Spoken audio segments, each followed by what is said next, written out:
สบ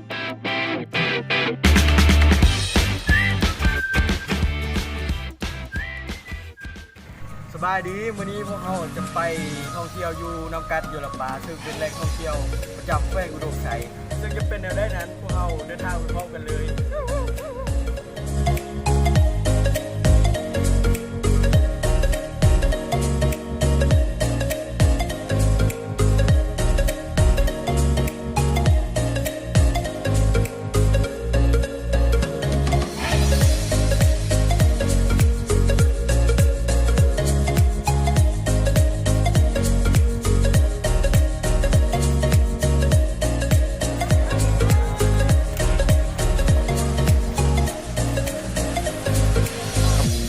เพื่อนทุกคนตอนนี้เราก็ฮอดแล้วน้ำกัดอยู่ลำปางซึ่งจุดนี้ก็เป็นจุดทับอิฐอยู่ทางหน้าตอนหน้าทางเขาเดี๋ยวพวกเราจะเข้าไปน้ำกันเลย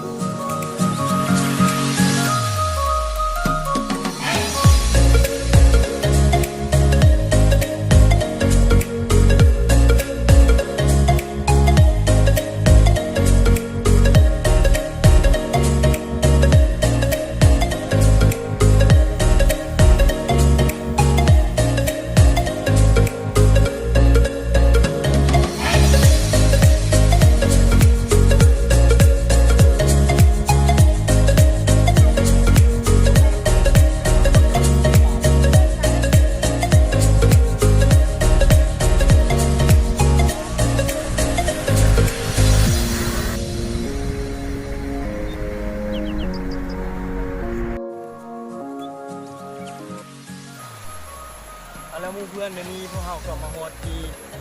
สถานที่แห่งที่ซ่องที่บอนท่องเที่ยวนำกัดอยู่ลำปางแล้วซึ่งพวกเราจะได้ซื้อฟรีและขี่รถคันสีเขียวเพื่อขึ้นไปเที่ยวชมด้านนำกัดอยู่ลำปาง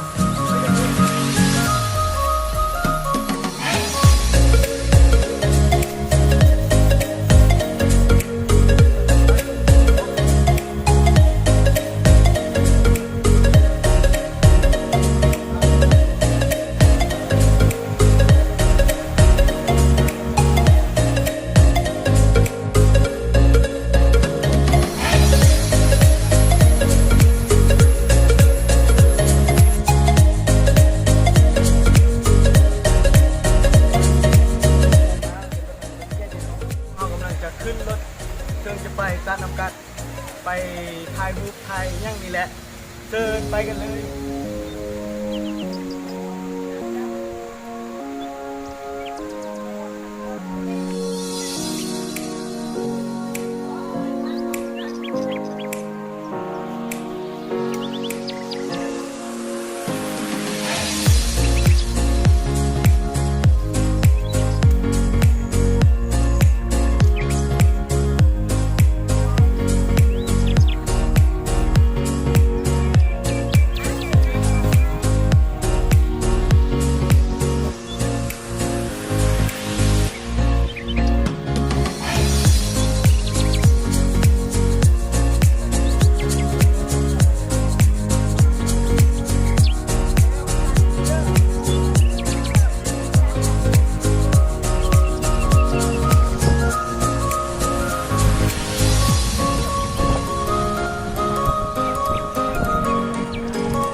ตอนนี้พวกเรากำลังขี่รถขึ้นไปด้านนำกัดเดี๋ยวละป่าซึ่งตอนพวกเราขี่รถนี้มันก็จะมีป่าอ้อมหอบและจะมีอากาศเย็น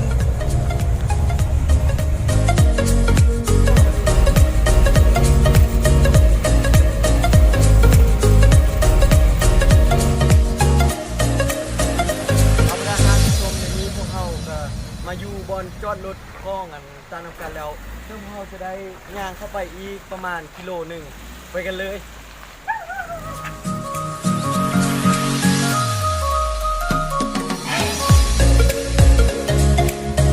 เ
แขวงลงใจ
นำสุกตา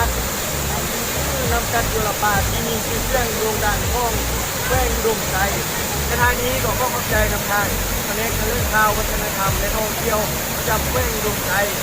และองค์การมินิเก็ตประจำลาวที่ได้นำพาพวกเขามาเที่ยวในท่องเที่ยวธรรมชาติด้านนำกันแห่งนี้ทางนี้พวกเขาขอจะโก้ลาทางผู้ชมทุกท่านไปก่อนและก็เดินทางกลับด้วยความสวัสดิภาพสบายดี